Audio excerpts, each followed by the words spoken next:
Hello everyone, আসসালামু আলাইকুম। আশা করি সকলেই ভালো আছেন। আজকে কথা বলবো মরিশাসের ভিসার ম্যাথ নিয়ে। এটা নিয়ে আমাকে অনেকেই কমেন্ট করে ভিডিওর নিচে অনেকেই বলতেছে যে ভাই মরিশাসের ভিসার ম্যাথ কতদিন থাকে এবং কতদিন পার হয়ে গেলে আকামা লাগানো লাগবে। তো যেটা বুঝাতে চাইছেন ভাইটি সেটা হচ্ছে যে মরিশাসের ভিসার ম্যাথ চলে গেলে কত টাকা লাগবে আকামা লাগাতে এবং কতদিন পর। তো এই বিষয়টা আজকে ক্লিয়ার করব। যারা মরিশাস থেকে ভিডিওটা দেখছেন এবং মরিশাস যাবেন তাদের জন্য খুবই গুরুত্বপূর্ণ, কারণ এই বিষয়গুলো অনেকে জানে। যারা বিদেশে আছে তারা জানে, যারা বিদেশ যায় নেই বা নতুন যাবে তারা কিন্তু অনেক অজানা। তাদের কাছে কিন্তু এই ভিডিওগুলো খুবই ইম্পর্টেন্ট। আমরা কিন্তু যারা জানি তারা কিন্তু মনে করি ভাই এইসব ভিডিও বা এই বলার কি দরকার, আমরা তো জানি।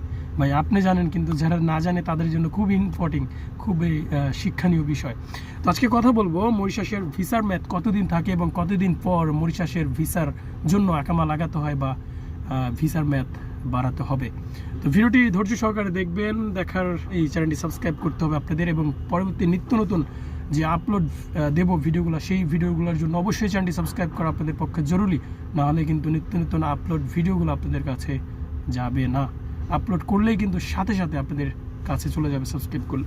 তো যাই হোক, মরিশাসের ভিসার ম্যাথ নিয়ে এক ভাই দেখেন বলছে যে ভাই কত টাকা লাগবে আকামা লাগাতে কাজের জন্য, এরকম একটা বিষয় তিনি বলছে। তো মরিশাসের ভিসার জন্য শুরুতে যেই জিনিসটা জানাই, দেখেন মরিশাস বিভিন্ন দেশ থেকে, যেমন আরব কান্ট্রি থেকে, মিডল ইস্ট থেকে। আমরা যখন মিডল ইস্টে যারা কাতার সৌদি রয়েছি তারা কিন্তু আকামা লাগাই 1 বছর পর পর, এবং সৌদিতে 2 বছর পর পর কিন্তু আকামা লাগাতে হয় এবং সেখানে একটা পেমেন্ট প্লে করতে হয়। ঠিক আছে, সেই পেমেন্টটা আমরা কিন্তু পেমেন্ট করলেই আমরা কিন্তু আবার নতুন করে দেখা যায় 24 থেকে 25 সাল পর্যন্ত আমরা কিন্তু নিশ্চিন্তায় কাম করতে পারবো, ঘুমাতে পারবো, থাকতে পারবো। যদি আকামা না লাগাই তাহলে কিন্তু আমাদেরকে পুলিশে ধরে নিয়ে যাবে। তো মিডল ইস্টের বিষয়টা হচ্ছে এটা, যে 1 বছর পর পর আপনার একটা অ্যামাউন্ট দিতে হবে, টাকা প্লে করতে হবে, সেখানে আমরা 1 বছর আকামা লাগিয়ে নিশ্চিন্তে থাকতে পারবো, সেখানে আমাদের কোনো পুলিশের ঝামেলা থাকবে না। মরিশাসের বিষয়টা হচ্ছে, আপনি যদি মরিশাসে যান আপনার ওইখানে এগ্রিমেন্টে উল্লেখ করা থাকবে সব, মানে কমসে কম নিচে হচ্ছে 2 বছর এগ্রিমেন্ট হবে পৃথিবীর সব জায়গায়। মরিশাসের বিষয়টা হচ্ছে 3 বছরও থাকে, 4 বছরও থাকে, 2 বছরও থাকে। কমসে কম যেটা হয় সেটা আমি ধরি যে আপনার 2 বছর এগ্রিমেন্ট থাকবে। মরিশাসে কিন্তু আপনার এই ফ্রি ভিসার মতো এরকম নাই। আমরা যেমন আরব কান্ট্রিতে, মিডল ইস্টে বিভিন্ন যে সব জায়গায় যাই, ঠিক আছে, যে নিজের ইচ্ছা মতো কাম করব, যেটাকে বলে আজাদ ভিসা, ফ্রি ভিসা। যেটাকে আমরা ফ্রি ভিসা বলতে কোনো ভিসা নাই, কিন্তু ফ্রি ভিসা হিসাবে কিন্তু আমরা চিনি যেই আমাদের যেই আরব কান্ট্রিতে এসে আমরা যে নিজের মন মতো কাজকর্ম করি, সেটা কিন্তু আপনার মরিশাসে নাই। আপনার মরিশাসে যেতে হলে আপনার কোম্পানিতে যেতে হবে।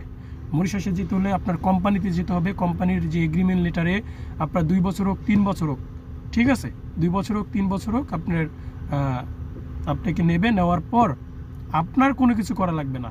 ভিসার ম্যাথ যা ঝামেলা যা আছে সব কোম্পানি করবে। ঠিক আছে, আপনার এটা নিয়ে কোনো টেনশন লাগবে না। যেটাকে বলেন আপনি আকামা, ভিসার ম্যাথ বাড়ানো এটাই ঠিক আছে। ওইখানে আকামা বলতে কিছু নাই। আপনার ভিসার ম্যাথ বাড়ানোর সমস্ত দায়িত্ব হচ্ছে আপনার কোম্পানি। যেই কোম্পানি আপনাকে বাংলাদেশ থেকে কাজ করার জন্য নেবে, সেটার ঝামেলা সব তাদের। আপনার কোনো এটা নিয়ে কোনো টেনশন করা লাগবে না, কোনো চিন্তা করা লাগবে না। শুধু আপনি কাজ করবেন, ঠিক আছে, 5 ওয়াক্ত নামাজ পড়বেন, খাবেন দাবেন, সুস্থ শরীর নিয়ে দেহ নিয়ে কাজ করবেন। ওইখানে যত ঝামেলা সব আপনার কোম্পানি দেখবে। মরিশাসে নিজের আকামার টেনশন, খাওয়া থাকা, রুম ভাড়া, এটার কোনো টেনশন করা লাগবে না, সব আপনার কোম্পানি করবে।